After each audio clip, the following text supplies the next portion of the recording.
to another episode of the Rethink Tank Podcast, episode 74, the final Fiesta with my good friend Nacho Padre. This episode is brought to you by Yo Mama. That's right, we have no advertisers yet, so we just keep on rolling. Don't forget, we're also supported by Red Shoe. Do you get a hard-on for the conspiracies of the world? Well, Red Shoe is for you. Welcome back to the Rethink Tank. So, we open up today's episode with a Pepsi taste test. The crazy TikTokers got us compelled to try Pepsi Nitro, and we also do a blind taste test because my father is obsessed, or was. We were able to get him to crack the addiction, but he was highly obsessed with Diet Pepsi, and Nacho Padre, my guest today, he is opposite but similarly related. He is obsessed with regular Pepsi, not a big fan of any of the others. So I want to put these people to the test, these Pepsi sticklers. I want to know, can they actually tell the difference? Is there a reality to this? And if any of it matters. As a water drinker, I'm just coming in with my layman palate, and we put it to the test. So that will not be in the audio version of today's episodes. If you want to check that out, click on over to our YouTube page, and you can check out at least the front half. I say it all the time, guys. This is to accommodate those that consume podcasts the wrong way. This is a visual show, but we're going to make it accommodate to you. So we're on all the platforms. I don't know what you're listening to us on. I don't know if it's Google Play, Amazon, Spotify, iTunes, whatever the case may be. But you could check out the video version, as I highly encourage you to do so, at our YouTube channel. But you will be able to catch the audio version every Friday. It will be coming out after the YouTube video, though, so I can't say it'll be at the ass crack of dawn every Friday morning, because the video priority comes first. What can I say, folks? But without further ado, enjoy this final Fiesta. I couldn't be more excited. Why is it the final Fiesta, you ask? Well, we're taking the show on the road. The studio is going to be no more as we upgrade once again. And so for the next couple of months, we're going to be in new and exciting places. So get excited to find out where we'll be at next week.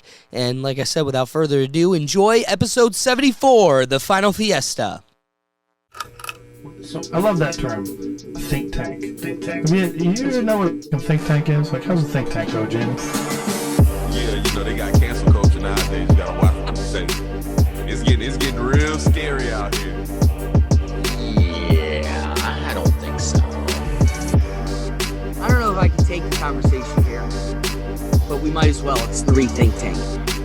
Looks like you had a little bit too much to think here in the Rethink Tank.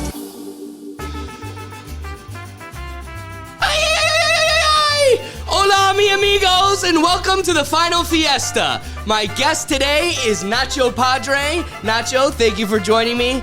This is our last episode in the all-holy Rethink Tank studio. For the next 2 months, we're going on the road. We're taking it out to other places, and the next time we'll be in the studio, we'll be in an even more upgraded place. So we need to send this place out with a Fiesta. So cheers. Nacho, how are you? I'm doing good. And on the docket today, we're going to be talking about the old versus the new, the old world and this new modern, technical, ultra-divided, crazy, politically correct world. I don't know. If anything, I might do the Nitro Pepsi, but to me, it's more of a gimmick. It is. You know, you got to sell stock, okay? Corporate America is You got to sell stock. you got to sell it, you know.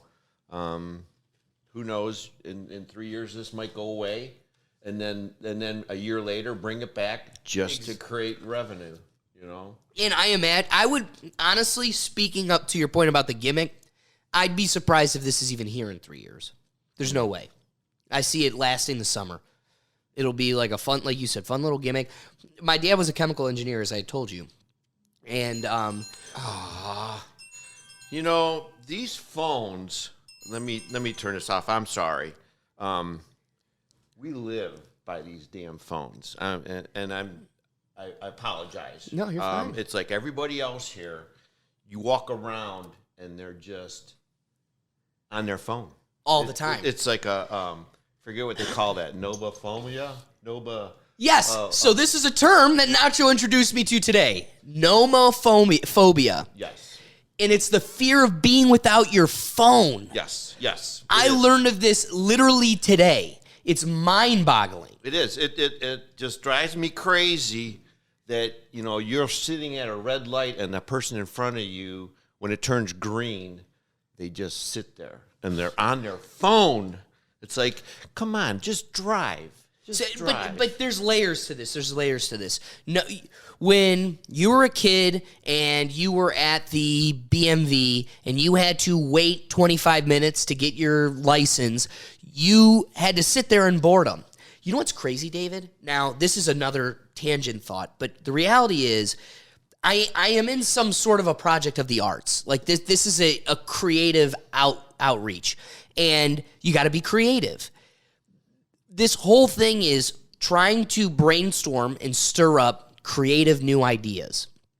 I have such a hard time doing that. But I tell myself that. I've convinced it's so hard to come up with the greatest new idea. But nobody anymore sits and thinks. No. Not at all. No. So when you self-reflect and realize that there's literally no point in time where you are stagnant and allow your brain to think.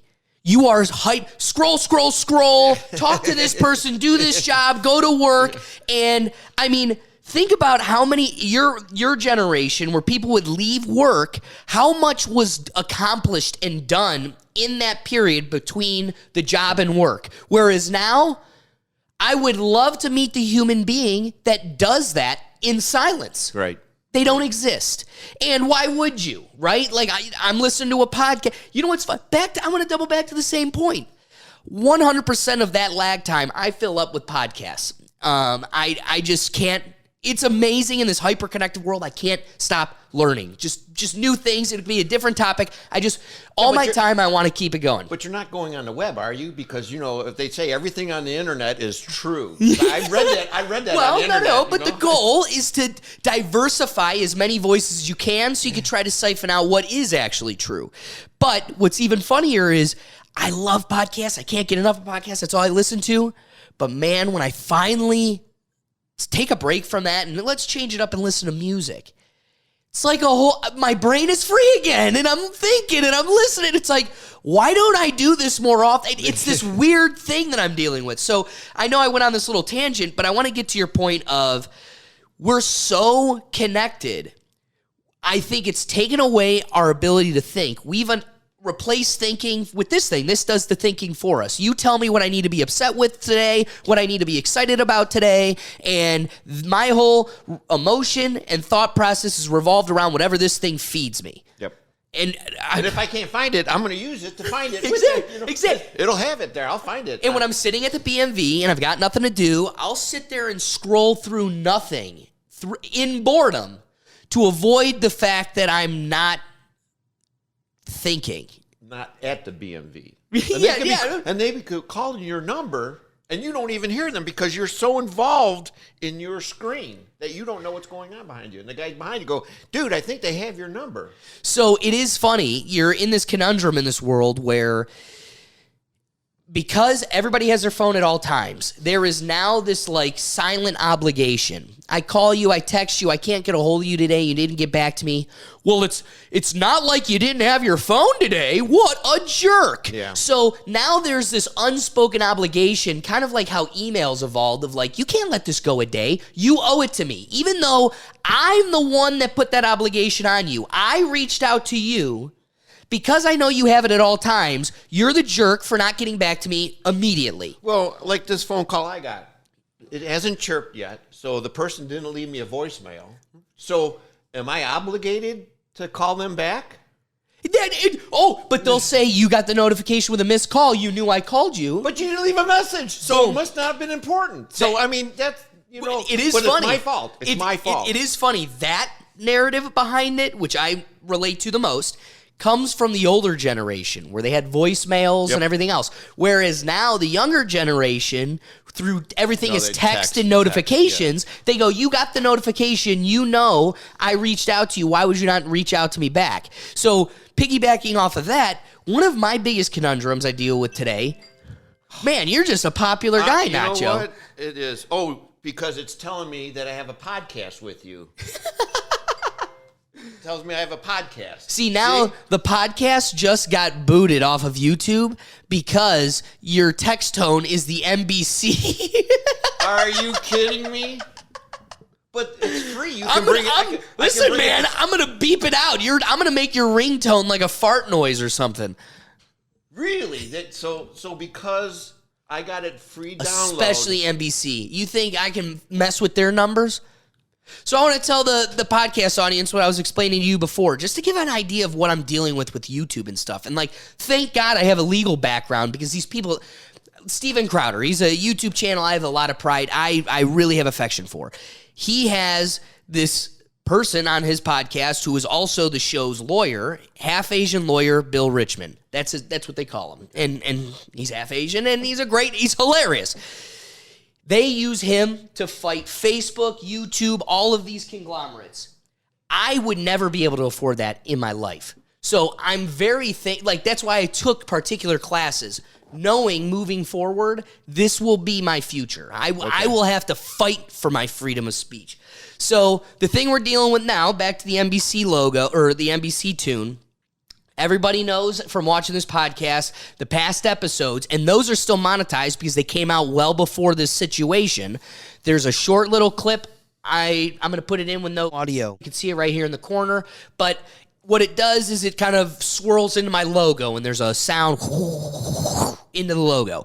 And that sound bite, it's just a template you could buy on a website. Somebody else with a giant Arab music channel with 40 million subscribers. Correct lately. Well, that's what they are. It's because there's a language barrier. I just want to say this is a region that is disassociated from the American market. That's why there's not much overlap. And so you've got this channel with 40 million followers and all these views who have illegally copyrighted the entire music video where they put this template at the beginning. So they now, in YouTube's eyes, own that little soundbite, along with the music. Oh. They've turned off my ability to fight it. You try to appeal it, it goes to that Arab channel, and they can just click a button. No, I disagree. I have no other further way to appeal it. So it's crazy that you just end up traversing this world. You know, for 2 years, Nacho, I would beep out the word COVID. I would beep out the word vaccine. Why? Because you're not allowed to use it? Because it would tank your video. Because here's the thing. My views right now are all people that I have networked myself. The old YouTube would take that and throw it on all the strangers to try to bring people. But the second they put you in the box of, you talk about COVID, we don't like that. We don't talk about vaccines. I told you about, this channel has one strike ever.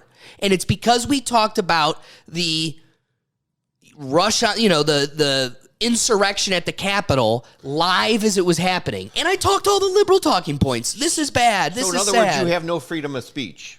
Essentially. Wow. Essentially. Wow. No. I mean, at the Rethink Tank, the only freedom of speech we do have is the speech we create. So not NBC's speech. Wow. Only Rethink Tank. No, it's like that the whole COVID for the last 2 years has ruined this society because now, if that's the subject everywhere, COVID. Are you vaccinated? Oh, you're not? Stay away from me. Okay. You're bad. Okay. And my think is if you're doing that, when you walk down the street and a guy's smoking a cigarette, do you sit there and stop and say, "Oh, you shouldn't be smoking. That's bad for you"? Do you do that? Or, somebody, if I'm Catholic, okay, and do I go in front of the Jewish synagogue and go, "You're worshiping the wrong savior," You're all, yeah, exactly. Well, I want to go back to the cigarette point. The theme of today's episode is the old versus the new.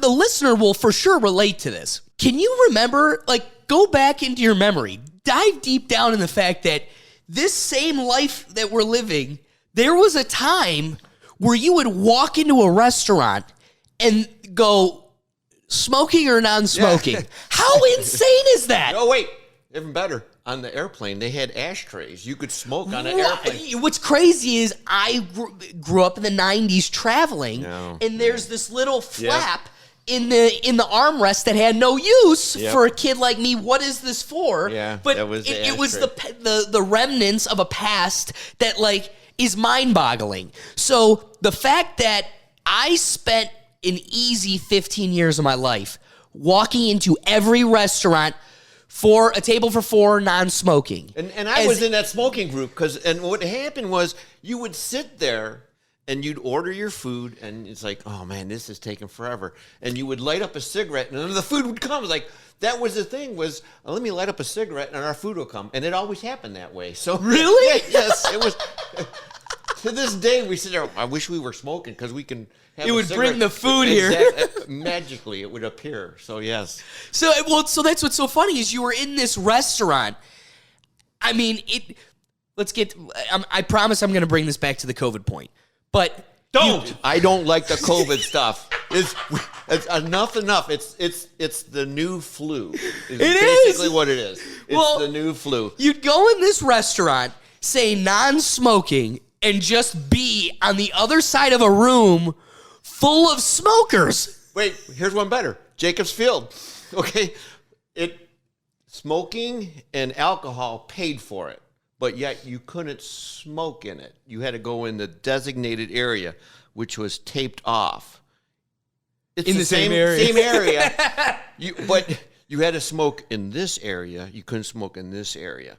Yet they got the grills going and smoke's flying all over the place. That's okay because that's selling money there. Well, I in defense, as somebody who didn't smoke cigarettes, I definitely could definitely relate to like grill smoke. It's few and far between. I didn't inhale either. I didn't exhale. Who are you, Bill Obama? Who are you, Obama? You know what the most popular word in English language is, right? What? Ear.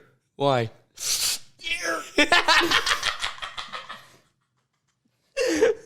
I have said ear a lot.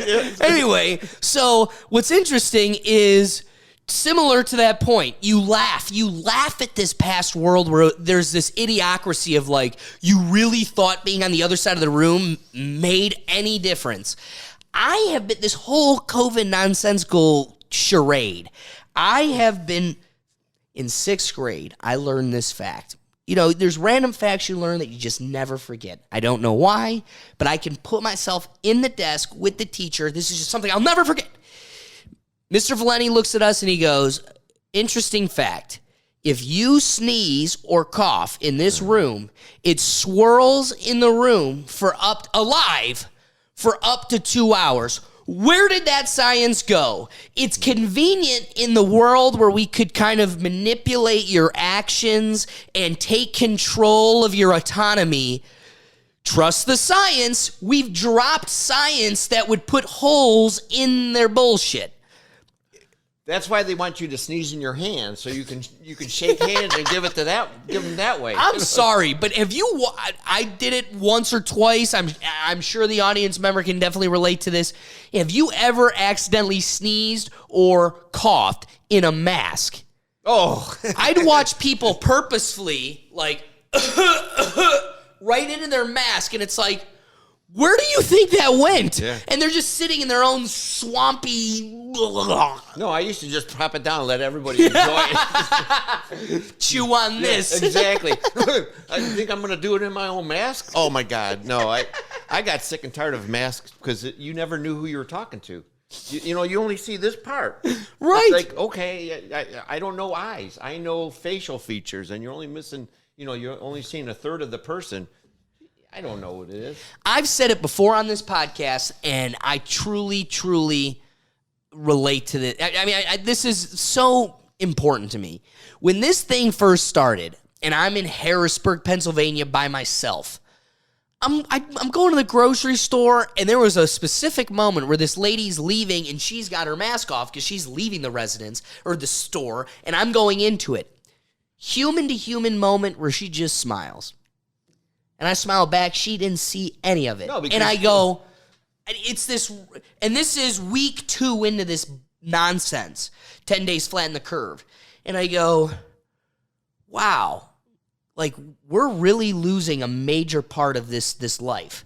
And I remember being on a podcast in my apartment, in my bedroom, on a folding table, and going, does nobody miss smiling at a stranger? Yeah. But then I bit the bullet. At the same conversation, I go, but I understand. This is important. This is earth-shattering, and we all need to come together and be a team. So 2 weeks in, after 10 days flatten the curve, you go, I get it. I'm willing to play ball. We're well over 2 years past 10 days flatten the curve. Do you no longer miss your humanity? Do you seriously not miss smiling at a stranger? And that's something small to the regular person. They go, is that really that important to you? Yeah. We need to save lives. That's the whole point of this. What are you alive for? You know when America came together? Was after the 9/11 attack. And this was similar to that. I truly felt that camaraderie. This is why, okay, I'm going to make one metaphor to this point. I knew they were lying to us I'm being frank. I'm no longer towing lines. I was turned on to the fact that they were lying to us boldly. When I was going to law school, I had the day off, and it's Trump's inauguration. My buddy's still in college. Killed out because you said they just cut us off. But that's why I'm saying I'm speaking my heart from here on out. So I'm sitting at my buddy's place. He's got class. He's upstairs. This is a holiday in April that we all enjoy towards the end of April. So I'm enjoying the holidays by myself, enjoying this inauguration that I couldn't be more excited for. And I'm looking at this crowd in awe. Truthfully, I mean, I've never seen anything like it. And I'm talking about this audibly to the people in his apartment, like, look at how insane there are. This is the hugest amount of people. This is insane. Then it's over. And there's a video of everybody leaving the venue. And that scene is now plastered everywhere. Nobody was at Trump's inauguration. It was the lowest attendance ever. And I'm like, that isn't what I lived. Yeah. That isn't what I lived. I know that isn't what I experienced. So this goes on for a week or two. You've got people going, well, this isn't, It's the internet telling you the way to live. Boom. Yeah. I get to a video. Somebody goes to CNN's website the day of, and they're screen recording their computer. And CNN had a 360 camera on the stage. He goes, they're lying to us, because you could move the camera. He goes, this is from the beginning of the inauguration. It went all the way down reflecting all the way, and then you could see behind the stage, and it was blocks and blocks and blocks of people who couldn't even see. It was mind-blowing. That video I shared, Facebook went after me for it. They gave me a warning, deleted anybody who shared it, deleted the video, and it doesn't exist anymore. But I know I lived that in real time. I know this was a long-winded metaphor, but I want to bring it back to your point of 9/11. They have commandeered the narrative to say those evil conservatives didn't play ball. And, they're trying to turn you against neighbors who have nothing to do with any of this. We didn't make the disease. We didn't release it on the people. We're not killing your grandma. But instead of looking at the Wuhan flu or the people who are actually involved, we got you fighting your neighbors. They created this narrative. And families. Yeah, and families. They've torn families apart. Yes, they have. So you've got a world where they're telling us a majority or at least half did not play ball. This was as close to 9/11 as it got. When that shit happened, it didn't matter, blue, red, purple. We all agreed this is the priority. Until we sort this shit out, we need to play ball. And I know for a fact the existence I lived, everybody came together just like 9/11 and we're on the same team. But it's wrong because, again, the vaccine affects different people in different ways. and you have to take that into consideration because not everybody can handle the vaccine. I've known people, my mother knows people that they had the vaccine and they're on oxygen now, and they're in their 20s, they're in their 30s. All right, I'm sorry, my wife. She has a friend. Their daughter got the vaccine. She had blood clots in her lungs, and now she's running. She has oxygen, and she's in her 30s. You know what's funny? Can't say the word COVID. Can't say the word vaccine unless you're one of the big channels. A word you'll never hear: myocarditis, a disease that's just on the rise for people who got the vaccine. Yeah. It's crazy. And I want to go back to a story I've said on the podcast before, but I go to a Buckeyes game, and this lady is like my best friend for the first half hour, 40 minutes. We are best friends. She's pulling down her mask, trying to lick my ear. She's got such an old lady crush on me. She's just like, oh my God. When did this happen? When was this? Was this This year was the or last first year? game of Ohio State's home season this year. Okay. So it's like the first like big gathering of humans. You know, it's a big deal. Half hour in. So we're there for 20 minutes before the game, 15 minutes into the game. They do an Ohio State Medical School vaccine propaganda video on the Jumbotron. It's on the Jumbotron to my right because we're, on the side of the football field. I just deadpan look forward. I'm not even looking at it. It doesn't exist to me. I'm just sitting there. And it goes on for like 3-4 minutes. The last 30 seconds were all the talking points, all the hypnotism. Like, you're just like, it's all the trigger words. So I roll my eyes. I'm just like, God. This lady next to me who was trying to lick my earlobes before was, oh my God, she throws her mask on, puts sunglasses on, elbows her husband. This guy's an anti-vaxxer. Throws her some, and I got the vaccine. So in these people's world, there's no comprehensive ability to understand that somebody could have the vaccine and still not full blindly support mandates for everybody. Yes. And what to add to it, what makes me laugh is as I'm driving down the road, you got that person in their car alone with their mask on. It's like, what are they doing? Who are they? Who's going to kill you? Yes. The car. Yeah, exactly. Kirby is coming for you. My Mother the Car, which is an old show. So, growing up in the 60s, it was a lot different. At midnight, the television went off. That was it. I mean, you played outside. I think we had 4 or 5 stations. That was it. You played outside, and you rode a bike without a helmet. I laugh at these people now that are my age. I see them on the riding their bikes down the street wearing helmets. Like, where were you when you were 8? Now, okay, I want to ask you that question then. So there's this like tug of war between cars and bikes, right? Bikes want to be like cars on the street, right? That's my dad's biggest pet peeve. He wants to just sidewalk. Get on the sidewalk. I mean, when I was a kid, we rode in the street, and as soon as a car came by, you went on the sidewalk. That was it. That was common courtesy. I mean, that was. First of all, I didn't want to get hit by the car. There is no common courtesy anymore. Oh, no. This is my world, baby, and you're just living in it. You can go down the freeway, and somebody within 3 inches of your front bumper is coming over, and they could have their turn signal on because that gives them the right to cut you off. Did you know that? Did you know that? No. Yeah, if I put my turn signal on, that gives me the right.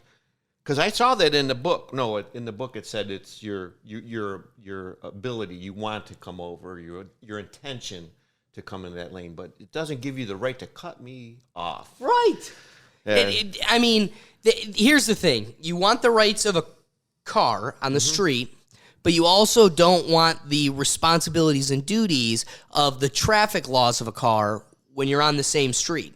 Yeah, but if you're a bike, I'm sorry, you have to stop at that Exactly. stop sign. You can't blow through it, even though there's no cars coming. They do that all the time. Exactly. So you can't live in two worlds. You're either a bike or you're a car.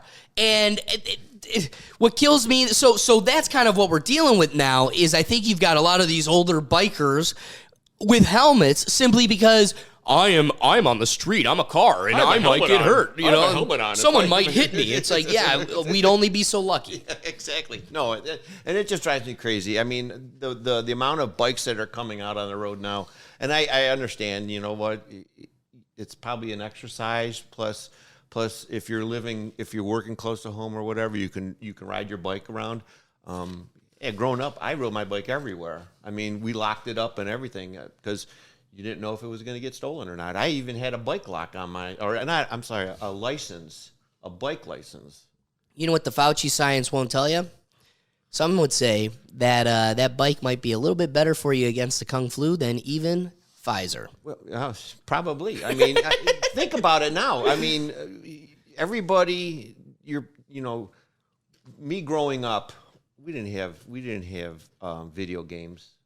We had to go to the arcade or the pool hall to play pinball, but we had to go there.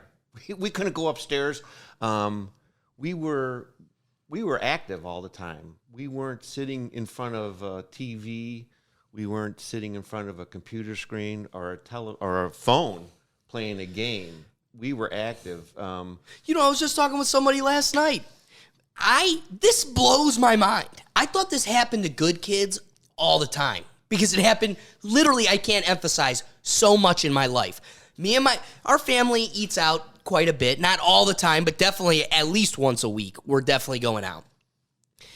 When we were kids, random strangers would come up to our dinner table or whatever, and they'd go, "Your kids are so well behaved." And me and my sister were like, "Holy shit, this is awesome. This happens everywhere." Like, you just thought that was the world until you realize, oh no, everybody's a crazed zoo animal, and that's why we stand out. I was talking, there's a local restaurant, Eddie's Creekside over here, and there were a bunch of parents from our school that were drinking there, and we were talking about how you go to Applebee's now, and you could pay $2.99 for this little iPad thing on the table, because now I can't teach my kid table manners and how to responsibly behave, so I'm going to replace my parenting with this $3 iPad for this dinner session. You're just like, what? And that's because the children growing up now classify them as latchkey. Okay, both parents are working. They come home from work. There's nothing, or they come home from school, and there's nothing for them to do. So they have to maintain or entertain themselves because they're not allowed outside. Because if they get caught outside, the parents could get in trouble because there's no parental supervision. Right. So they're taught to, here's the key to the front door. Get inside, lock yourself in. And keep yourself until I come home at 6 o'clock. That's such a shame. Yeah, and when I was a kid, you came home. I mean, we had home cooked meals. We ate dinner together at 6 o'clock. I have 4 brothers, no sisters, so there were 7 of us in the family, and we sat around that table. We ate a lot of chicken because back then you didn't make a lot of money. My dad owned his own business. We didn't take vacations. The only time we took a vacation was basically when one of us was going to get their license, and we drove everywhere. And guess what? That kid that was getting their license was doing 90% of the driving. Yeah. and it was nice at the beginning. It's like, because when I got my license, we were doing Colorado and Vegas. So I'm driving, and I'm like, oh, this is great. I'm driving a 73 Cadillac. Oh, this is great. And I'm hitting Illinois, and I'm like, okay, Dad, I'm done. No. You're not. Keep driving. When I came back after 2 weeks, I didn't want to get behind the wheel anymore. So, yeah, so that was our time growing up. I mean, we just, it was, you didn't sit on this, you didn't watch television. You were outside playing with everybody in the neighborhood, not everybody in the neighborhood with a phone, iPads, yeah. So it's a lot different growing up as a kid in the 60s and 70s than right now. I mean, it's so even I think it comes in waves with all these generations, because first I want to address the one point you made. Like, it's so funny. My dad and my uncle built us a tree house off of our deck. Oh, nice. Oh, it was something else. Nice. And I have a picture here with me holding my little puppy dog at, whatever that was, 8 years old. Anyway, I would go to right at the entrance. My dad installed this bell. It was this old, it was held up by a horseshoe. Like, it was this old bell. It was loud. I mean, freaking loud. And you just ring the hell out of this. And it was from my grandmother's house. They would all just run. I mean, they'd go streets over. That's how loud this freaking bell was. And when it was time for dinner, Grandma would ring, and you'd listen for the bell, and that's when you came home. So I lived with remnants of this old world. Now, what was very special about, I truly think my generation will be the best equipped in transitioning us into this new technological world. That could be hubris, but I believe it because we had the beauty of truly getting our nourishment in the last remnants of this old world. Before... Yeah, but you don't know what you're missing. I mean, like you said with the bell, I grew up with the whistle. My mom could whistle the... And you could hear it three streets over. And even the kids we were playing with were like...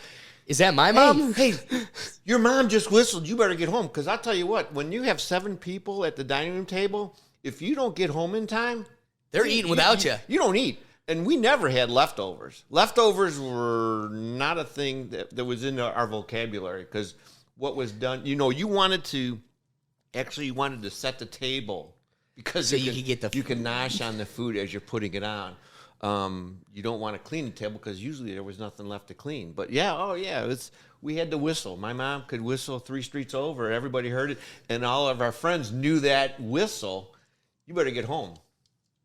Well, so to kind of further enhance the point, I think there was this transition to this whole new world where you're plugged in all the time, you're replacing parenting, teaching, physical and recreational activities with this technological world.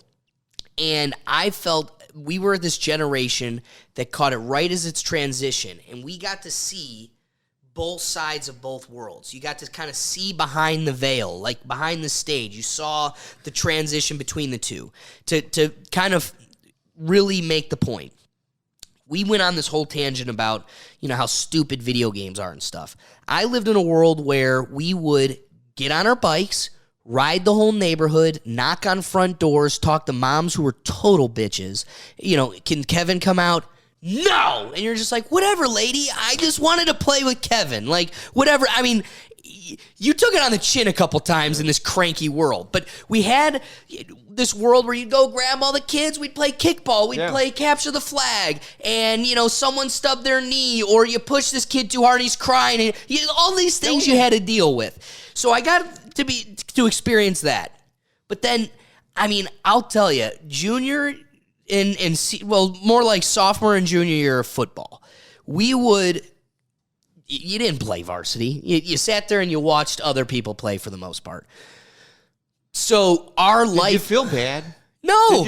That's how life worked. And they were 2-3 feet taller than me. Puberty was an afterthought for me. It didn't come way soon enough. Not too much. Too much. No, I was this little baby. So I get it. I knew my place in the world. But man, JV was so fun. It was our friends. It was a Saturday morning. I lived for that. And we would all go out for go to Applebee's or Red Robin, something cheap for kids. But we would all go out after the games. Then we'd come home and play Halo. Or there was something really fun about. But we were the same kids that were playing football, getting into things that, we would go teepee the cheerleaders and all. But you're all different houses. You're not even No, together. we would all go to my house. So we would all come together. We'd pick up a pizza after. We'd eat, and then it would be just a day. Because the cool thing was, the old Xboxes, you could connect them all together. So, so-and-so would bring his TV over, and we're all in the same room. Oh, okay, cool. But I never liked video games. That was the extent of it. What it was a tool to bring us together versus a replacement of us being together. Now, I want to emphasize then what the utility it brought to me.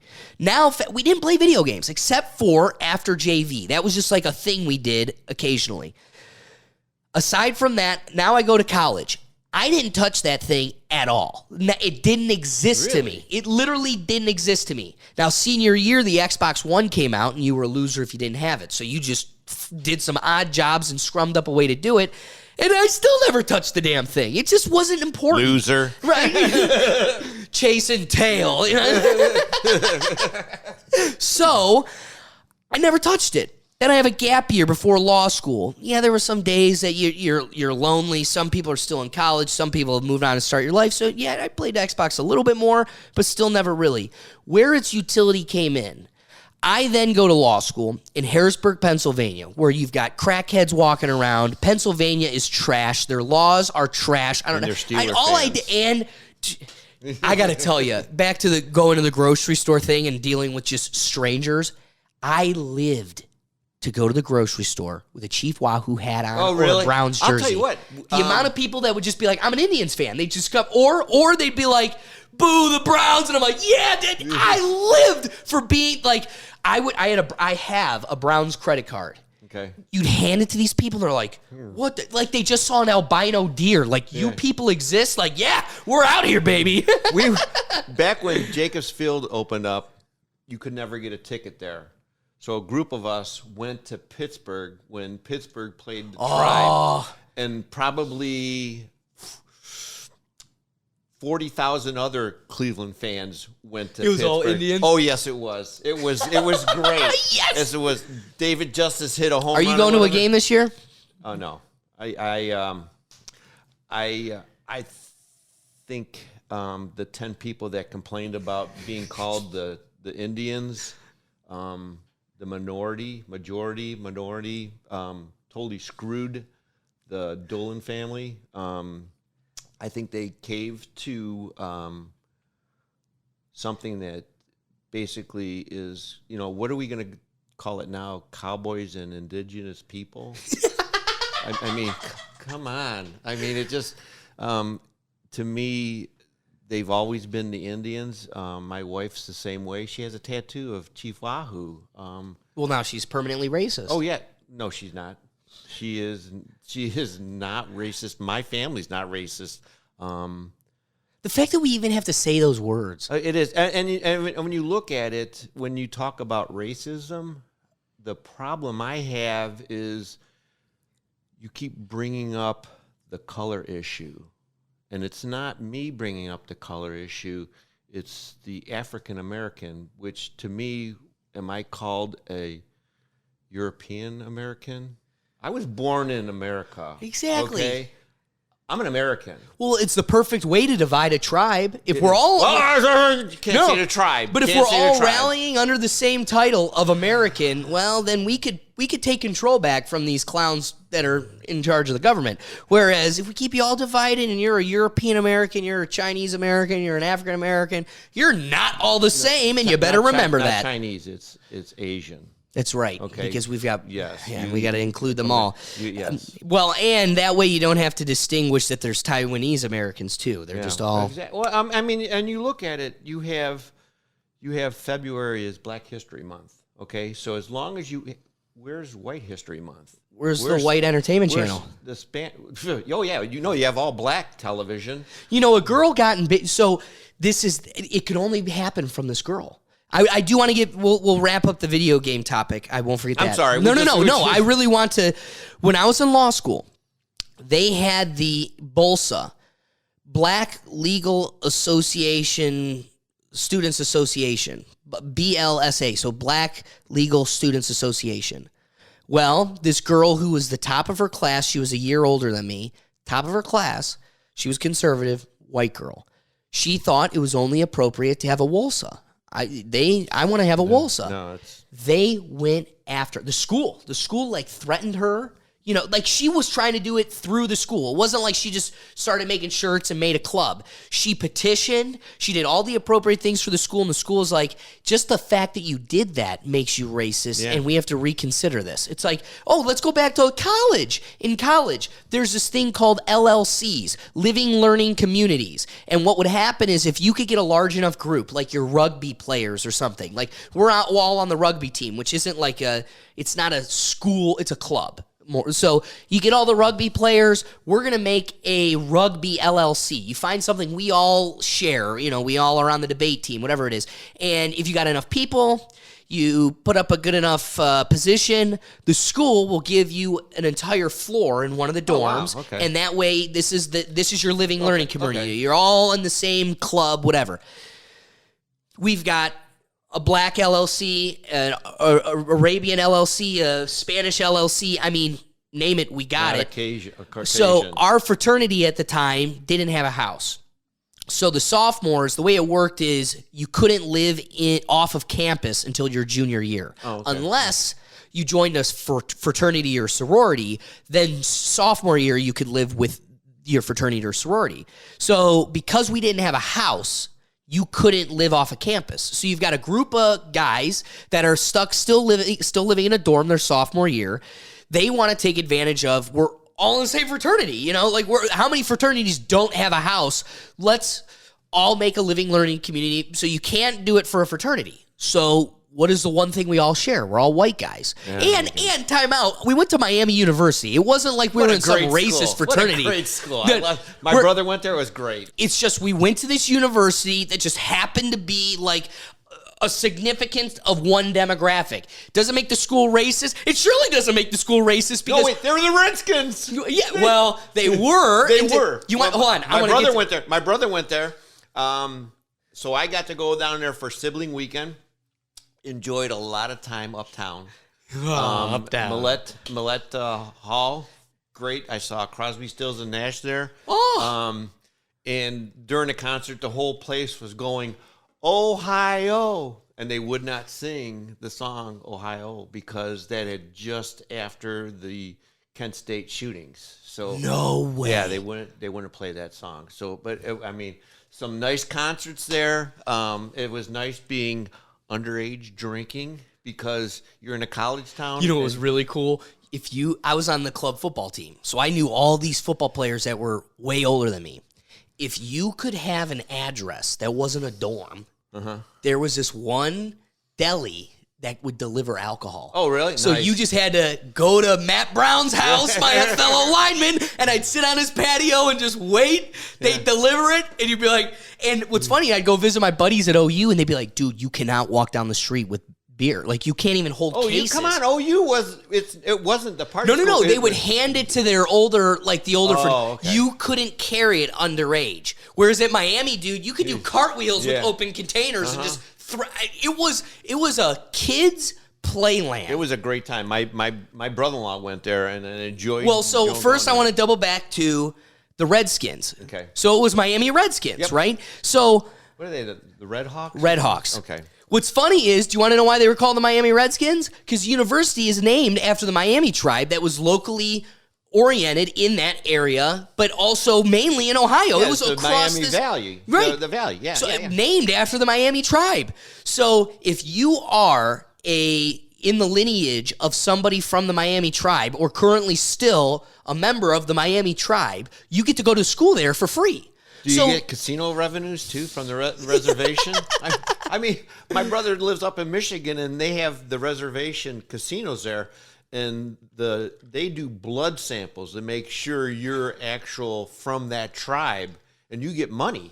Really? Free money. Oh, yeah. You get free money. So it's just funny. You'd go and talk to these kids that are at your school that are descendants of the Miami tribe, and they'd go, yeah, no, it was a bunch of pissed off white people that changed the name. We liked it, and it was named after us, and we appreciated it. A point I was going to bring up earlier when we were talking about, African-American, all that. When we were going down that line, I wanted to bring up, we're going to be making Rethink Tank shirts. Make grocery aisles diverse again. Because you've got white people coming in and taking all Captain Crunch is still there. Yeah. You know, the Peter Pan. Wait. No, it's Cracker Jack is now Cracker Jill. Cracker Jill with an afro, by the way. Oh, really? Oh, jeez. Oh, I'm telling you. So it's just so funny. In pursuit of diversity and inclusion, we are taking all the minorities off the shelf and taking all of their relevance away. But back to why we even brought up Miami to begin with. So they weren't allowed, the school denied our fraternity's ability to have an LLC for being white guys in the same building where they have 5 other floors of other demographics. Isn't that reverse racism? That is a false term created by you white people because, Nacho, I'm you not can't white. be racist against white people. I'm a European American. A European American with a sombrero, Yeah, even exactly. better. But I'm not white. Actually, I'm pale. Right. If I'm white, I'm sick. So let's double back real quick to the utility of video games. That's what's crazy. The thing we got to struggle with, and it comes with everything. You can have a day where you're sucking down 10 different Pepsis because you're not doing this every day. Wait but a when minute. you're that guy, We didn't do Cokes. for a Are reason, they going to be pissed? Because I we hope didn't do so. Coke? Right? You got to pick a team. We picked Team Blue. Red loses in this one. You're going to get banned from YouTube, Twitter, everybody, Facebook. It's because over. You didn't Coke. You didn't do Coke. But you're biased. you- You're racist against Coke. YouTube wants you to do Coke. And so does the pusher down the street.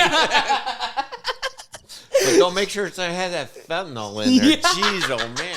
I'm gonna tell you what. Growing up, that was we just had Maui Wowie and what was the Mexican shit? It was bad stuff. And now you have Now you can go to a Colorado and just go to a store where they have everything your heart could ever desire. new meaning to the world. The Mile High City. I gotta tell you, nobody talks about this enough, but I have never been more short of breath in my life going to that location. It blows my mind how much it had an effect. It really does. I mean, I remember driving there and back in '76. So I'm showing my age because I was driving then.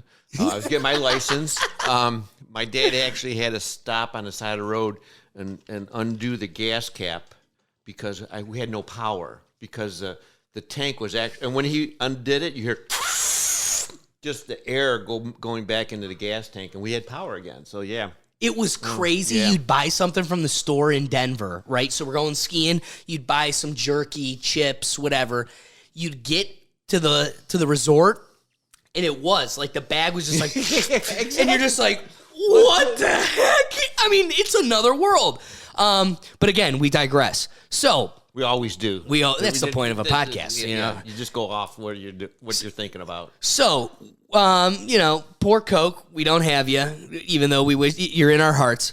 But What about RC Cola? What that's the next one. So when we're in Nacho's garage, Okay. we're gonna see if we'll do just regular everything. Okay. Regular RC, regular Coke, regular Pepsi. Wow. See if you can tell the difference. Okay. We'll throw Dr. Pepper in there like the cherry Coke, the give-in. I think it's with Red Stag. Yeah. Is this the Pepsi with Red Stag? exactly, I can't tell. exactly. I think this is regular Pepsi with Red Stag. No, it's Dr. Pepper.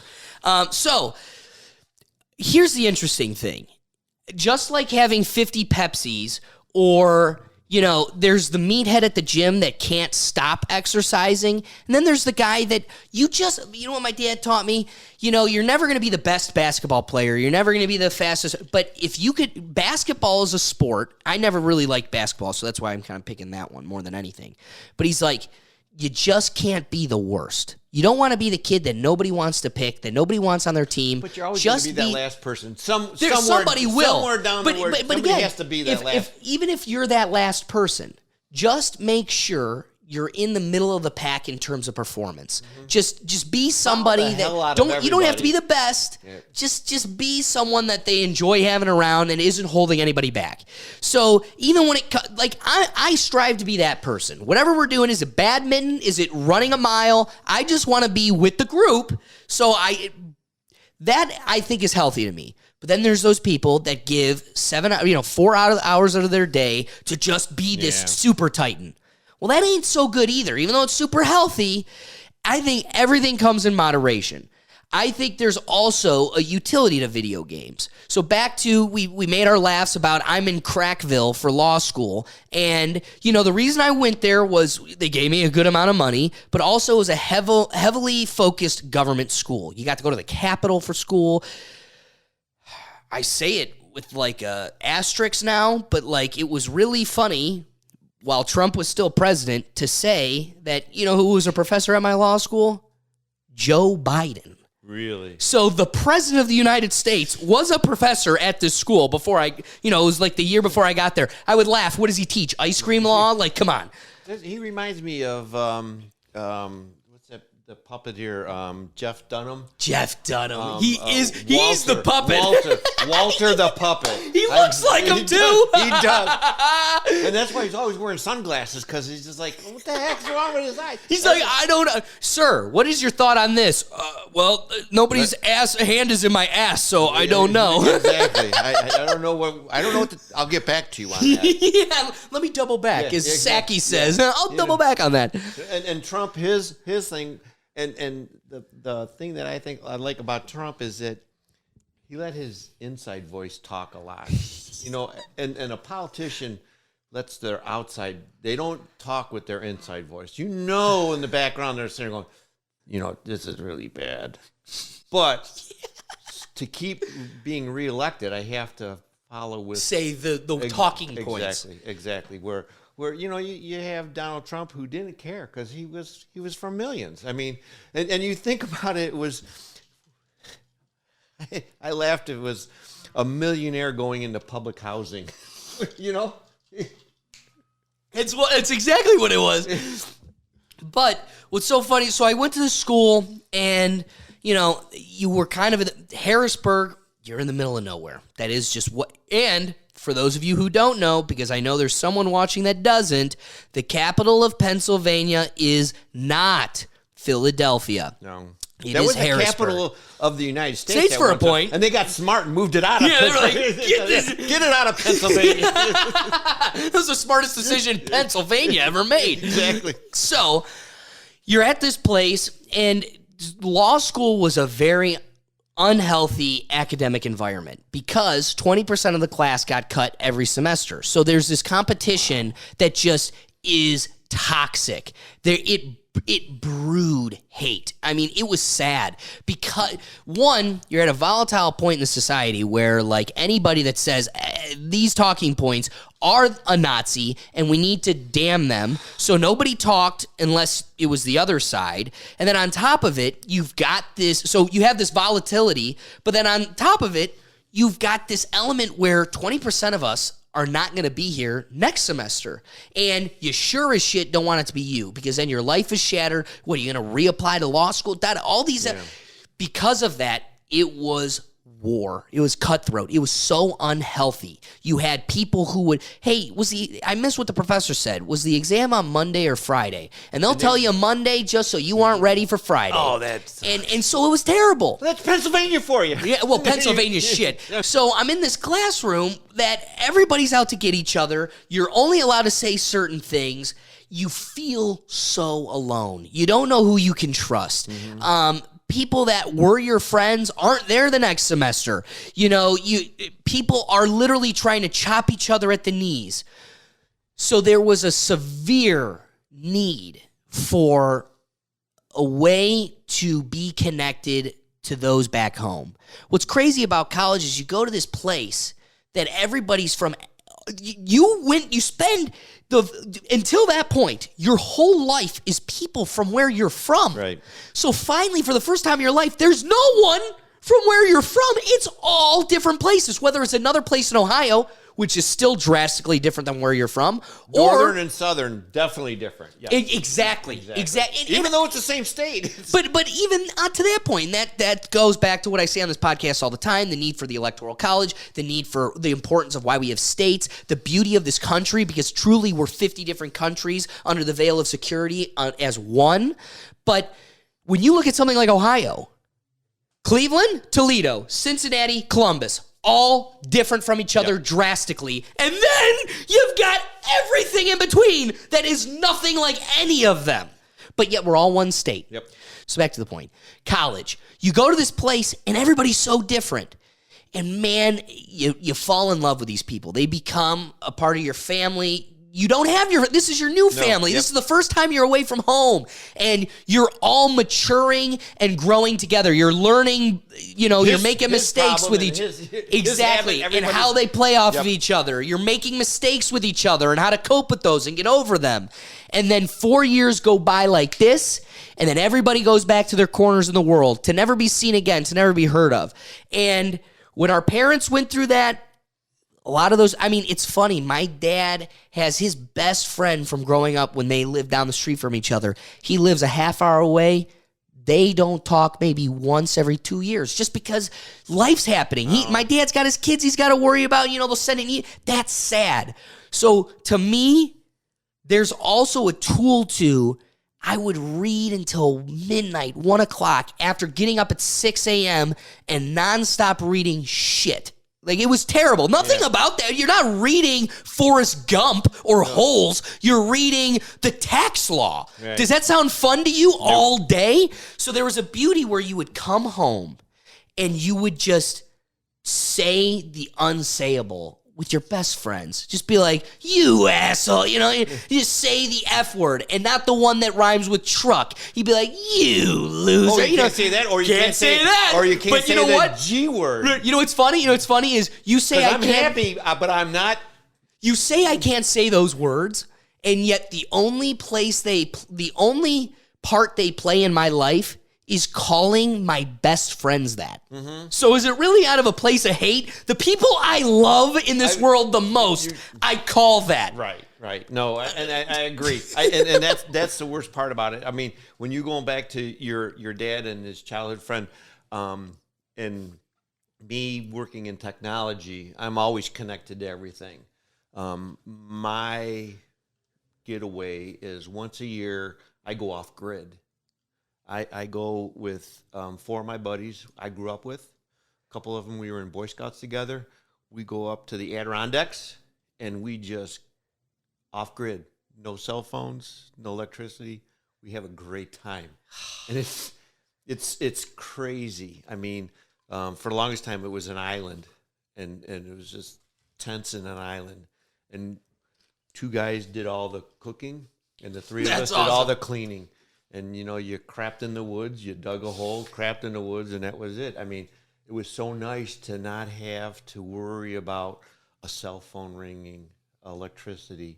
Yeah, and you don't have a choice either. No, that's the best part. No, we had the choice. We had to go there. So, right, but when you're there... Oh, yeah, it was just like laid back. You knew it doesn't matter the house is on fire. You're never going to know about it. You knew you were going to eat good and you're going to drink good. You woke up... So what do you guys do during the day? Do you fish, you hike, or you just shoot the shit around the fire?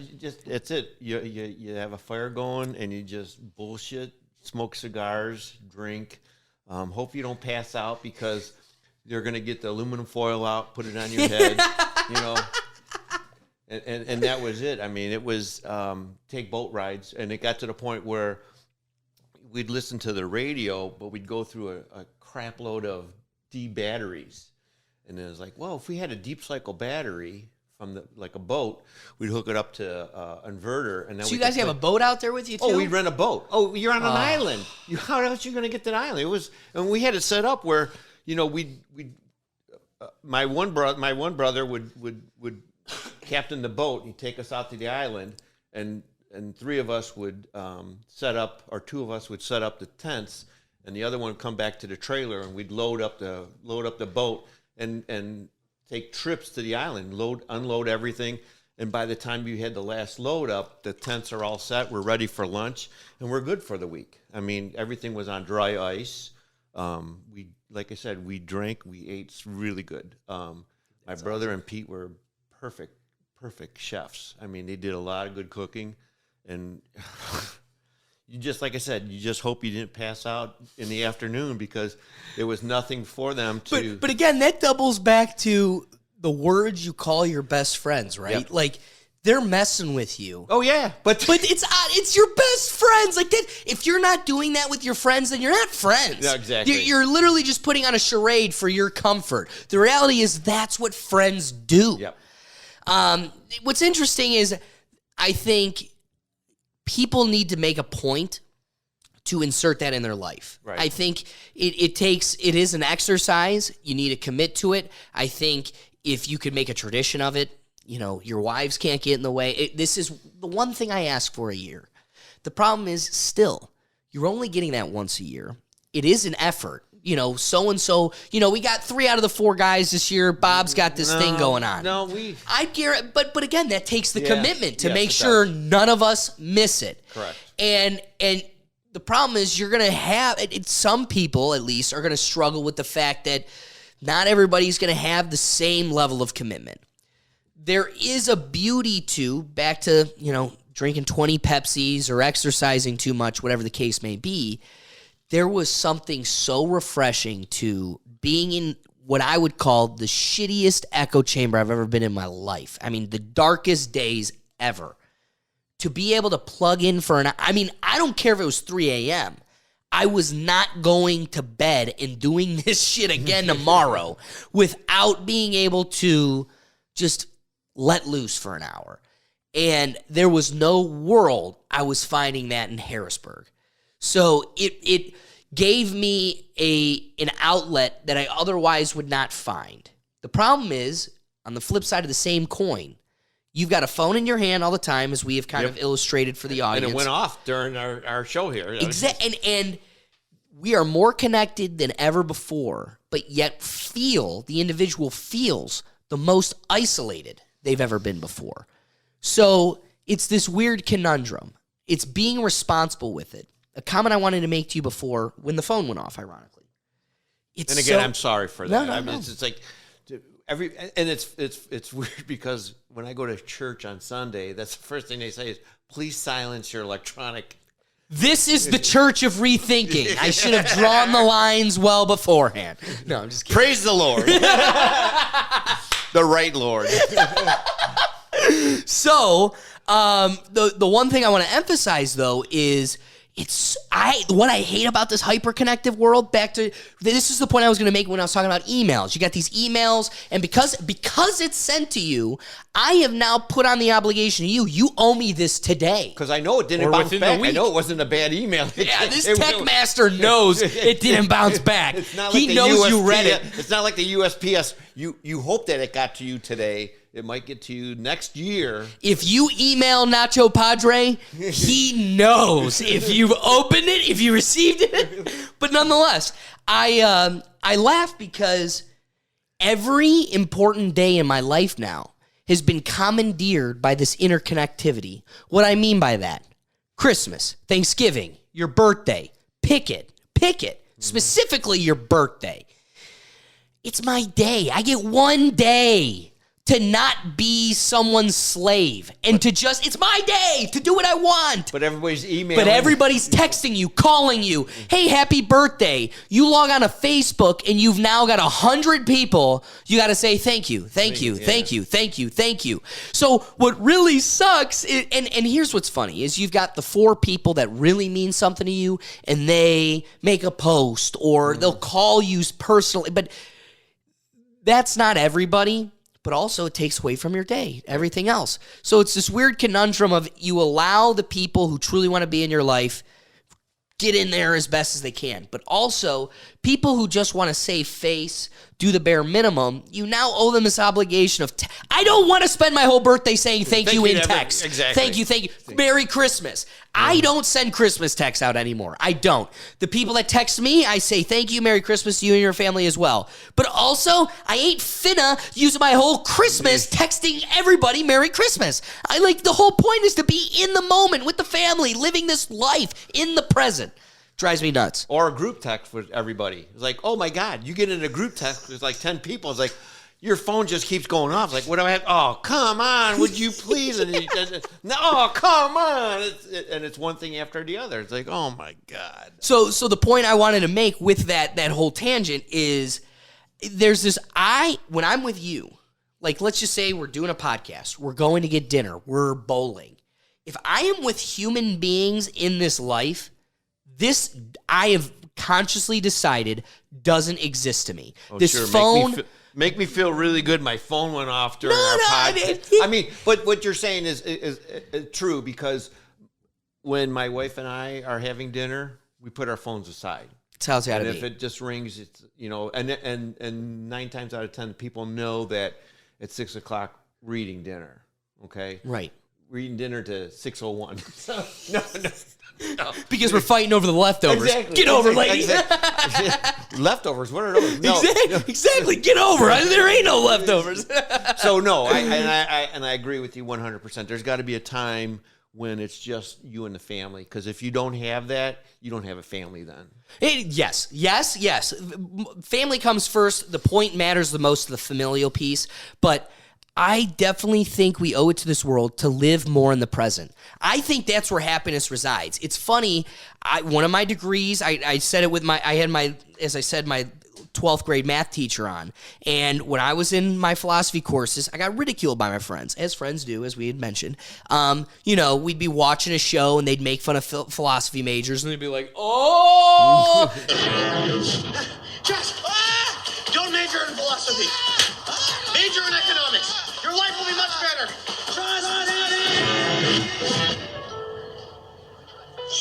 And you're like, yeah, I took it on the chin. But also I knew philosophy majors scored the highest on the LSAT. I had a trajectory that I was planning on. Okay. This was my goal.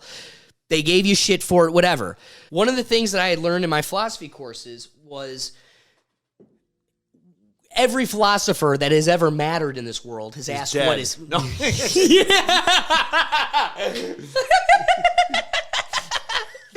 But... While very true, it's very true. Okay. There have no philosophers anymore because they're dead. And nobody thinks today, Exactly. So they're all dead. Yeah. But every philosopher that ever mattered had done a doctrine on happiness. What is happiness? What does it mean to be happy? What is it all? The thing that, where I'm at in this world, I'm going to look back at this at episode 2500 and I'm 40 years old and be like, well, that kid's an idiot. But where I'm at right now, the way I perceive happiness is it's this fake illusion you'll never achieve. It's a carrot that always gets you moving and acting. If that is the case, what true happiness is then is finding joy and value in right now. This is all you have. This is all I have. Yesterday was some bullshit we dealt with at work. Because you don't know what tomorrow brings. You may not even be there. Exactly. So if you can make this matter, important, and valuable, that's what happiness is. And happiness is a flow state. You're not going to have it, you're going to have it. And it's an exercise that if you aren't thinking about and reaching for, you'll never achieve. You're going to keep saying, well, if I got bigger boobs and I had more followers on Instagram and then let's go back to transgender people. My favorite thing to bring up on the podcast. Let's go to statistics. They go... No. Analytics. And then we're going to go to that point. Okay. Analytics. Perfect transition. So with analytics, let's go to numbers. Look at the numbers, the things we're not allowed to look at. One of the favorite talking points that they like to throw out about trannies is they go, these people kill themselves more than anybody else. Even though they're less than 1% of the population, we like to talk about them as they're 50%. And we say 70%, or sorry, like I don't remember the first statistic, but a giant number of a majority of the transgender community kills themselves because of pressure of society. But are those people that go from male to female or from female to male? Well, so the statistics are general in both. So it's talking about both, encompassing them as a totality. And they say because of social persecution, they commit suicide. But they should at least tell you. Well, hold on. Wait, I got this is the best side of the statistic. So they tell you the vast majority of them kill themselves. The narrative behind that statistic is because we're so dark and evil to these people. We don't get, care or nurture them enough. They're living in a dark world. Well, the other side of the statistic that's silent, that nobody likes to talk about, is 80% of transgender people that kill themselves post-op.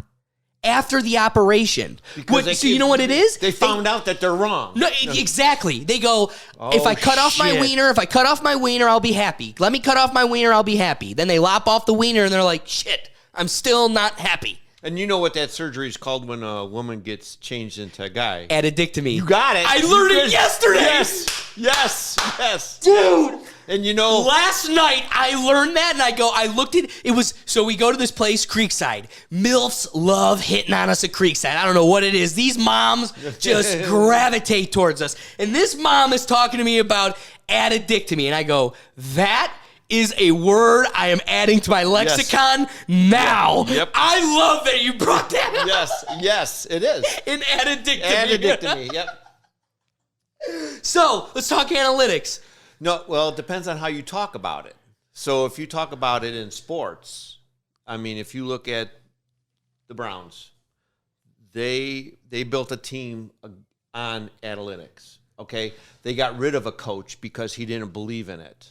Hugh Jackson didn't believe in it, and you see more and more professional teams using analytics because that's now the new buzzword because it takes all the different numbers, crunches it together that this person is the best at running back, or this person will help us best at quarterback, or this person is the best pass rusher. It's all analytics in sports. But now when you take it and move it to the real world, like crime, now it's racism because numbers don't lie. Numbers don't lie at all. And you and I know that. We see it day in and day out. But you have to watch how you use the word analytics. Yes. Because it's that two thing. It's analytics or statistics. And Okay. as long as you use statistics with crime, it's fine. But once you bring analytics into it, now you're being racist. So Can you flesh that point out more for us? How would you, and I don't know the true numbers on it, but if you were to look at the analytics of white-collar crimes in the suburbs, it would be greater than if you went into the inner city. Really? Why is that? Well, I think the most is that you're seeing the white-collar crime is more educated in the suburbs. I mean, I don't know how it is on the west side. On the east side, we have a lot of culture segments. So you have like Beechwood is more Jewish, okay, where you have I don't know, Mayfield or South Euclid is more of a Catholic society. Sure. Okay. And then you get into like Richmond Heights and Euclid is probably more of a African American society. Where I don't know, when you get out here to Brecksville or Seven Hills or Independence, if there's those group communities. I mean, I know like in Parma there's a lot of Russian. It's a big Russian thing. Ukrainian. They'd be upset. Yes, I'm You sorry, should know. and I am part Ukrainian. Okay, I am too. so Cheers to our landlord, our warlords defending themselves. Yes. Which yes. So it depends on how you use the term, and I found out that the best way to do is not even bring analytics into the play and just keep with statistics, because then you're not upsetting anybody. But what value does that provide? It makes them feel better. You're not offending anybody because Is there value in that? True social community value in that? that's a good question. Is it? I think there's a flat out answer. We know it. If the reality is you're trying to get to the heart of the point, hiding elements and perspectives and viewpoints on the statistic manipulates what the statistic means and how you interpret it. It makes it moot. It isn't valuable as if you were to look at it from all of its angles. And that exactly. But because it raises the value for this person, it's wrong. Yeah. Okay. As long as we keep a happy medium, then we're good. Well, so I want to get your thoughts on this point. You're wearing a blue shirt. I'm wearing a white shirt. We'll go with that, right? Racism is the this is why the liberals, their game, because you're not going to beat me on the fact, or because I can't beat you factually, intellectually, logically, it doesn't make sense. I have to play word games and distract you from the point, and we're not even talking about the fact of the matter anymore. So the point I want to make, they play the game racism. Let's go back to the civil rights movement, getting people to vote, getting people free, this whole thing. The fight at that time was not racism. It was prejudice. Yes. There is a difference. Anybody who's educated and understands definitions understands that those are two different things. And so back to my point about our shirts. Racism, at its core, what it means is that I unconsciously identify that you're wearing a blue shirt and I'm wearing a white shirt. That's what racism is. You have a wiener, I have a wiener. We're not talking to anybody here that has a vagina. That's what the core of what racism is. It's identifying it. Correct. Prejudice is going, I think people with blue shirts are dumber. I think they're incapable. Yes. I don't like working with people with blue shirts. Well, the problem you have there is you're bringing blue shirts. It should be white shirts. Well, no. So it's drawing. So it's taking that analytic or that point. Don't use analytics because it's wrong when you're using it as racism part because it's wrong. If you're using it in the sports technology, then you're okay. allowed. Then you're allowed. So when I look at your shirt, I go blue. The moment I go, well, you're not allowed to sit next to me on the bus because it's blue. Mm-hmm. That's the fight. Yes. So the reality is we are now making a war against something all of us unconsciously will always have. Correct. I will know I'm talking to someone who's a woman. I'm not treating her differently. That's the prejudice. Wait, are you sure she's a woman and not a transgender? Well, Does she have an Adam's apple or no? just bouncing. But that's the point is when you get to this, they've picked a unbeatable fight. It's just like saying we're taking a war on people who breathe air. Mm-hmm. If it's a human element that you'll never take out. I know I'm talking to a Greek person. Mm-hmm. I'm not treating them any different, so I'm not a bad person. But we're convincing you you're a bad person for even thinking or acknowledging that that's a Greek person. Yep. That's our problem. Yep. That's the fight. Yep. Okay, so Nacho. Yes. We got to wrap this thing up. Why? Please, yeah, I never want to. This went by too fast. But we got to know, after this long conversation of the comparisons, what are some of the lessons you've learned? Not to do this ever again. With all of this red stag, not to do it again? No, I've learned that first of all, PepsiCo really has some good products there. That Pepsi always Zero. Cheers to Tostitos. Queso Blanco all day. Yeah, English is a language here, not Mexican, Spanish, Puerto Rican, or coming from Nacho Padre. No, Pepsi Zero. That was pretty decent. So when you're grabbing the stag next time, what are you going with? I'm still going with the Pepsi. Die Hard, old school. That's the major life philosophical lesson you've taken from the Rethink Tank. Exactly. I'm sorry. But no, times have changed. I mean, growing up, we didn't ride a helmet. We didn't wear a helmet riding a bicycle. Now everybody's wearing a helmet riding a bicycle. Is that a bad thing? I can't even say the G word. I just laugh at it. Are you in Florida? Can't say gay? No, I'm not in Florida. I'm in Ohio. but they're trying to pass that legislation here, so the can't say gay law, and I mean it's just I don't know. You're offending people, so you're not allowed to offend anybody. Which the only people that aren't offending anybody are dead. Okay. And guess what? They're offending people. We just can't catch up to them. They stiffed us. Yeah. We can't cancel them from the grave, unfortunately. Exactly. No, it's definitely changed a lot. I look back at my grandmother, was born in 1900. She saw the invention of the car, the plane, man on the moon. I saw the invention of the iPhone. So what you got? What do I have? Diarrhea. No. No. I saw the Al Gore's invention of the internet And climate change. Yeah, exactly.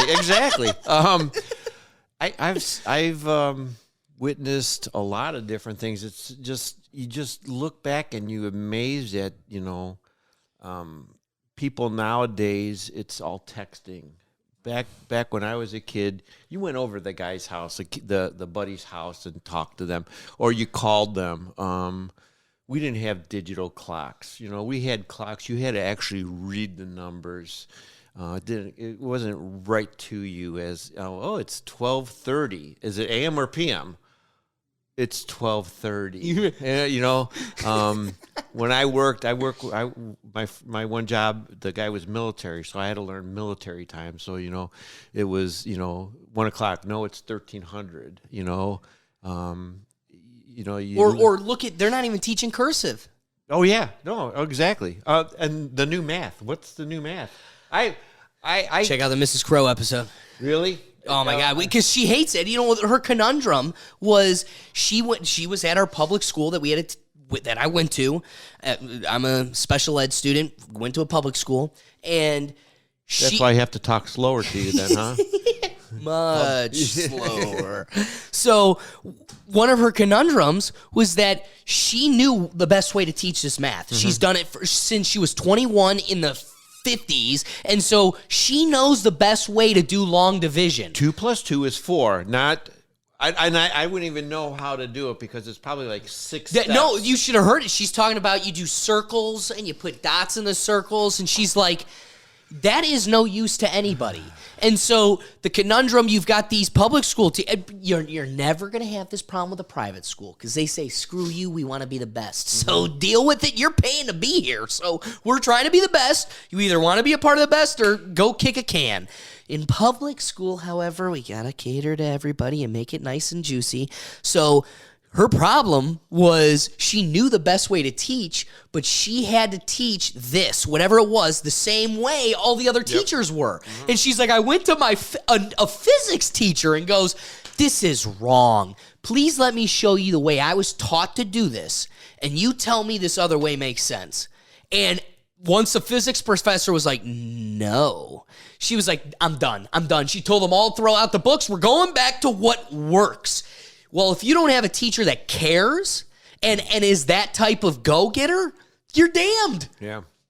No, and it's bad because everything has changed so much. I mean, I'm thank God the driver on the road observes that yellow line. You're on the honor system that they're going to say on their side of the road because there's no concrete barrier there. There's a yellow line. And at least for right now, they understand that they have to. Now, stop signs are different because if there's nobody coming, so many people I've seen blow through stop signs or right turn on red. Right. Usually you want to. The law says you have to stop, look, and then take off. But see, tech guy Nacho Padre does not live in a world with Teslas. And that Tesla is going to respect. It has a code that forces it to respect that yellow line. Well, and they're coming that way. I mean, it's brought in from the aviation society. It's going to come to the point now where, I was talking to a buddy who's a mechanic. They're looking at a steering wheel not actually going to the axle. Really? It's going to. So you just are a dummy going. Exactly. The same thing with a brake pedal. It's going to take. We're going to go along with that. Well, your gas pedal right now. Your gas pedal is not going to a throttle. It's going to a switch. That it makes the decision whether or not. Exactly. Really? Yeah. Exactly. It's just a matter of time. I mean, they're getting out the atomic cars and everything. It's going to be all controlled. They're doing it. I think it's in Arizona where they're using driverless trucks to deliver stuff. Real quick, tell me this isn't going to be the future of Tesla. I love that, and I love the aspect of the AI and the machines taking over. We have cars that drive themselves, and that's a convenience right now, but soon there won't be a steering wheel. and it'll take you to the police station when you have outstanding parking tickets, and it'll be like that. So we've got a lot to look forward to. If that happens, it'd be a real blast to see where he goes, because it's not only the machines that control us from the outside, it'll be the machines that control us from the inside. The nanotechnology. You're talking to a person and they're watching a movie in their retina. It'll be hard to get everybody's attention. I think it's something anybody can enjoy. That's the future, dude. Like, that's where this is going, and it's just like your phone. You give up your privacy, you give up your autonomy because convenience. I can know the score of the baseball game 2 years ago instantly. I can know what a friend that taught. So again, back to 20 Pepsis or 1 Pepsi once a month. Another side to the same coin is a buddy in high school taught me the greatest trick, and I am going to carry this for the rest of my life. I'm thankful that he taught me this at such a young age. I don't think he still does it, but it's an incredible thing that I have in my life. Anytime there's a word I don't know what it means, you say a word, we're talking. Whether I do it then and there. Add a dick to me. Add a dick to me, baby. And I walk away and I do it, I will always Google that. Read the definition. You're not going to remember it. Mm-hmm. But hopefully, by the second or third time you're in a social situation, somebody's using it, and it's the third time you've read it, you have now added another word to your lexicon. I thought that was the coolest thing ever. I'm like 15 with this thing in my hand and no other use but to play little games. And, dude, that first iPhone, it was so cool to have an app that was like pretending to drink a beer or, turning on a lighter. You would just touch it and a light, and then you touch it. Why that was cool, who knows? But it was the beginning of something.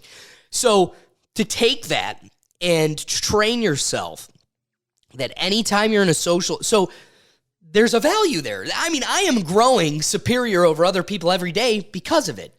On the flip side, though, if that's all you're doing, you're plugged into this thing, you're damned. So you got to find the delicate balance. So I was talking about the iPhone. So again, at the beginning of this thing, it really doesn't have much utility. Now it's involved into this thing where it's going to be like the neuro chip in the back of your head. So that at the beginning of the evolution, all you were doing was drinking beers and turning on lighters, fake beers and fake lighters. Now it's going to be, me and you are not even going to say a verbal word again. We're just going to send emojis through our head to each other. Right. Yep. So right now, dude, you've got the coolest tool you have in your hand. I mean, this thing can do anything for you. Tell you, or it can tell you any answer you're curious about. Yeah. But also, it's listening to you 100% of the time. I went into Nacho Padre's office, and I told him, you're a big Pepsi guy. I want to try Pepsi Nitro on our podcast. Never once have I verbally said the word Pepsi Nitro in my life. I go and sit back at my desk, turn on my phone, and immediately on Instagram, I'm getting Pepsi Nitro commercials. What are the odds? So, and let me tell you, and people don't realize this, this is always listening to you. Alexa's always listening to you. Everything's always listening to you. And there's companies out there that pay for that data. One of the big ones people don't realize it is Meta, which is the owner of Facebook, okay? And if you've recently seen their commercials for Meta, and people don't realize that Meta is Facebook. Right. And it's one and the same. I mean, I was talking to my brother in Florida, and there's a big company that sells information to everybody. So I want to know people that use Pepsi products. So Pepsi will buy those keywords and those users so that when they get on, you get that ad right away. They are selling that ad, not like Google. Google uses it, but they use it behind the scenes. So there's stuff in on websites that you visit. It's metadata that you don't even see, that your browser sees. That when you click on it, it's like, oh hey Padre, how you doing? How did you know it was me? Because you've already set three other websites, you put your information in, and they all share that data, so it's on your computer. The only way to do that is to clear caches, and people don't want to do that because now you have to enter in your password all over again. No way. So yeah, if you clear that stuff out, if you clear that stuff all the time, it's going to always ask you for your password because you've cleared that data out. So of there. again, every person listening goes, there's no world in hell I'm going to do that. No, there isn't. So you give up a little bit of your privacy and autonomy for convenience. Exactly. Yep. That's insane. Yep. But again, that's a trap we are giving to. We have fallen into that trap to everybody. My favorite meme right now, honest to God, I love this meme. It's because it's that old style, like 60s cartoon type black and white art. Yeah, it is. You've got a lady on the phone, and it says in the 60s, and she goes, I can't say that on the phone. There might be a wiretap. And then it goes down to the modern world, and it goes, hey, wiretap, you got any good brownie recipes? And it's just like, that's the world we live in, you know? And back to your point, it's wild to me. I want to double back to when I was talking about how there's this legal issue I got to deal with YouTube. Thank God I can fight it. That, you know, there's this copyright situation with this Arab channel that who knows how I'm going to fight. You know, it's going to be a long conundrum. I just went back to that company and go, for the time being, the best move for me is just buy another template. Like I'm not going to demonetize every YouTube video moving forward because of this fight. But are you going to run into the same problem if just wait until NBC comes and buys that template. YouTube will incorrectly encompass that in their copyright, and then half Asian lawyer Alex Gergat is going to have to figure out a way to fight it. But And I'm by myself. It's just me. There's no legal team. There's no editing. It's just me. But I'm going to figure it out. So what's funny is I went to this website that I haven't been to in 2 years. I literally haven't touched it since I bought this template. And I bought a new one. This week has been hell. Moving this space out, getting everything together, and then making sure I am going to die on the hill this year. Every episode is going to come out on a Friday. I'm not going to accidentally come out on a Saturday. I'm not going to, next week. Like in a random Wednesday. I am making it a life goal this year. Every episode will come out on a Friday. That's my goal. I'm going to get this episode out on Friday. So I'm not going to mess with it. I just buy this clip. I go immediately to my Instagram because I'm posting other things. There's so much been going on this week. So I go to my Instagram to put another clip there. The first thing I see on Instagram, Render Forest, the website that I bought this from, has this ad. I go, what are the odds I go on my computer, buy this clip, turn on my iPhone to do this other thing for a different account? But they're all connected amongst each other that now I've got a Render Forest ad on my phone that I just bought on my It's like, it's everywhere. It's that behind-the-scenes data that you don't realize you're doing that cookies. Okay, I don't know if you've ever seen this thing about cookies on the website, okay? And I used to work for... Can you enlighten me about that a little bit?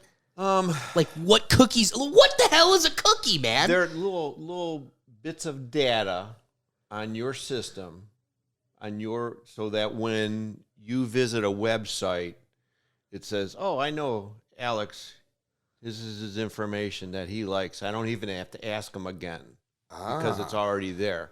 When you clear that cookie cache, it's going to say, I don't know who you are. Fill this information, or do you How accept often our do you cookies? clear your cookies? It doesn't bother me because you know what? I'm not going on any vicious sites. I'm doing. Let me ask you another question. Actually, put it this way: being in the computer system or a technology, industry. I go home and I look at my emails, messages.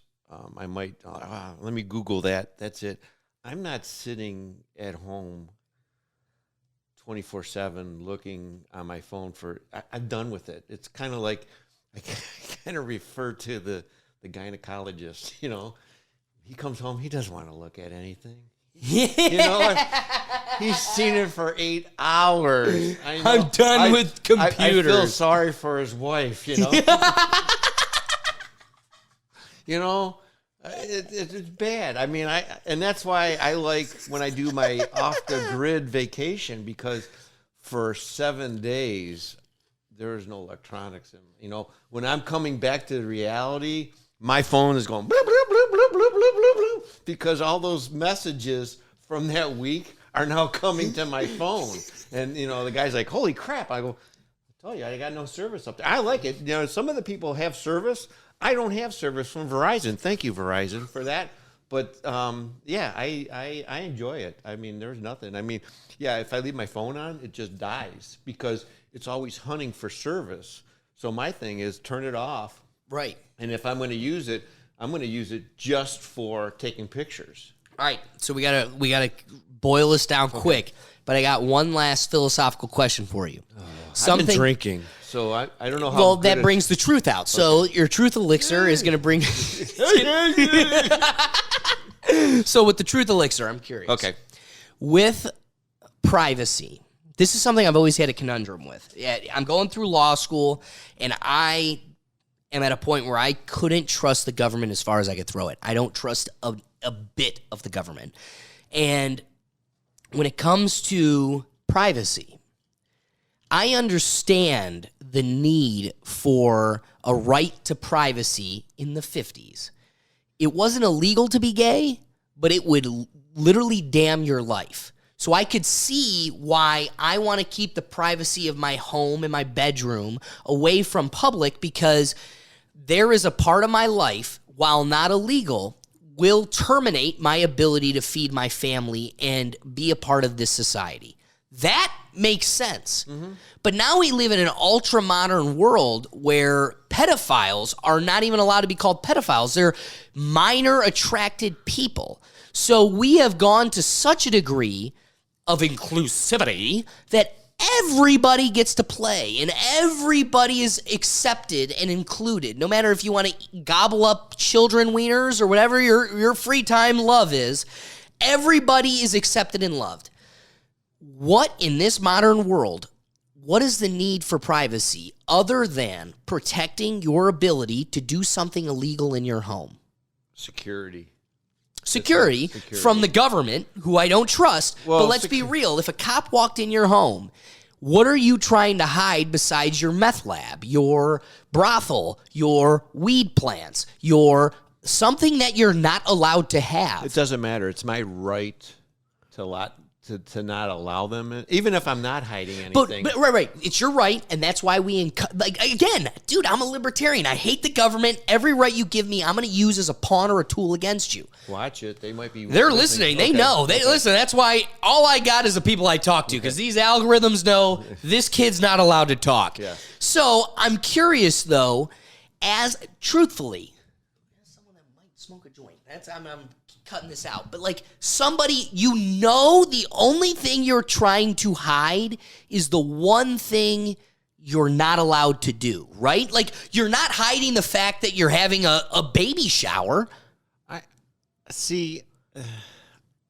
It's the philosophical. I want to have my right to privacy, and I'm going to legally fight for it the day I die. But why do you need it? Because it's my right. It's my right. But if they never gave you that right, make the argument for why you are owed it at this point, not having it. But it's a total difference, because I've never had the right to privacy, so I wouldn't know what it is, because I've never had. But why would you call for it? Why would you want it? Why would somebody in China go, I want the right to keep the government out, besides the fascist control that it gives them? But they've never had it, so they don't know what it is.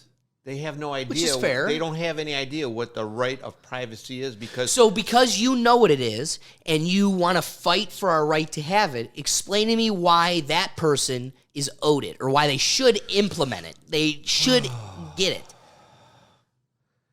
Because it's their right. I mean, it's their choice, and that's my problem. That's the cop out to something we know we want and need, but we can't make the strongest. I have failed to make an argument of why it should be an inalienable right. But again, you're going back to pushing your belief on that person that doesn't have that right. And that's what we've been talking about all along is Wait, but that person that doesn't have that right. But you're with knowledge of it in your argument, if they had knowledge of it, they'd want it. But you're saying you're going against everything you're saying before, because now you're pushing your right to have privacy on a person that doesn't have that right. Wait, so make an argument for why they should or would want it. I'm not, because it's their being. I'm not pushing anything. So what's the problem with their being? There's a world where they never had it, never wanted it. I could care less, because wait. So if America decided this is what works better, it doesn't cause as much complications, people are better social members. You're taking away my right. You're taking away my right. Why do you want it? Why defend the right? Why should there be Our forefathers fought for that from the very beginning. Why? That was their Why'd right. they fight for it? What was the importance of it? Because they didn't want to control you from the crown. They don't want to pay taxes to the crown. They wanted representation here. Right. Okay? They didn't want the king telling them what to do. They didn't want that money going back there. It was here. So we can agree that the right to privacy, its value, is only rooted in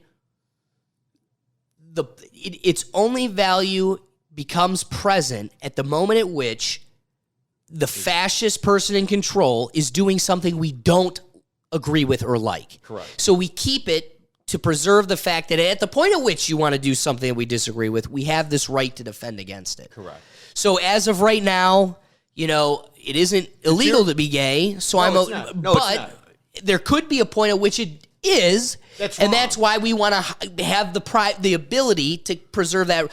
Back to the weed plan. It's illegal to have a weed plan. It is. But there's got to be people in this world that go, I want to have the right to privacy because I don't agree with the government. So I feel like its only value is when you don't agree with the government, which is a fair point, is a right point. That's why you should want it. But look at Cleveland. They're expunging all those weed cases. Talk to Camel Lady, yeah. Camel Harris. I'm telling you that, and she owes them that too. And I go years back. My wife's aunt, she said, you know what? They need to legalize marijuana, make the tax, and pay the national debt off. Look at Colorado. They laugh at the country. We paid all of our public education. All of our public education in the state was paid for by weed taxes. Who wins in the final laugh? And that business is cash only. Why? Because it's still a federal offense, and the businesses are afraid that if they put it into the bank, the feds can come and take that money. So everything in the weed business is cash only. No credit card, no debit card, strictly cash. That's insanity. Yes, it is. Nacho, this was a great conversation. We barely even scratched the surface of half of the things we want to talk about. I think there's a lot we presented for the audience that they can digest today. Where do we leave off? What's the best Pepsi? The Stag. Agreed. I liked, again, I did the regular Pepsi is fine. The Zero Pepsi was good with the Stag, and the Nitro for me with the Stag was good. I think you liked the vanilla. Liked it with the Stag only. It by itself is gross. It was. I agree. Cherry Pepsi's the way to go. Yeah, that's mine. It is. But it was too much cherry with the Stag. Away from the Stag, if I just had to pick a pop, I'm going with the Cherry Pepsi. Yes. Or cherry with the regular sugar, because I don't want to go to bed ever. Now, what's funny is Nacho Padre and I are about to have a deep dish Chicago pizza, Nice. so you're going to keep yourself awake with all the sugar, but then you're going to just have a carb crash with like all the bread you could stuff in your body. Yes. So, Nacho, I appreciate your time. Thanks for inviting me. I appreciate it. I really appreciate you coming on. Let's wrap this bad boy up. So, folks, if we made you laugh, if we made you think, the best thing you can do to support this podcast is share this episode. Throw it on your Facebook link, whatever the case may be. But as you've clearly learned from our conversation, we're fighting algorithms, and the best way to do that is share this episode. Send the link to a friend who might enjoy this. Otherwise, Drop some comments. Which is your favorite Pepsi? I was worried Nacho Padre was going to come on here and be like, I'm a salsa guy. And I want to hear if you had to put on a Fiesta, are you going with queso or salsa? It's queso. Queso, yes. Yeah, yes. get out of here with the salsa nonsense. That's some ginger sissy boy. Anyway, nonetheless, if you liked what we're doing here, smash that like and subscribe button. We need you. Hit that notification bell. And otherwise, guys, you can catch all of our Rethink Tank content at our website at www.rethinktankpodcast.com. And like I always say, if we made you laugh, we made you think, go ahead and share that episode. But otherwise, Nacho Padre, my friend, thank you for your time. I appreciate it. And we'll catch you on the next episode. Peace. Peace.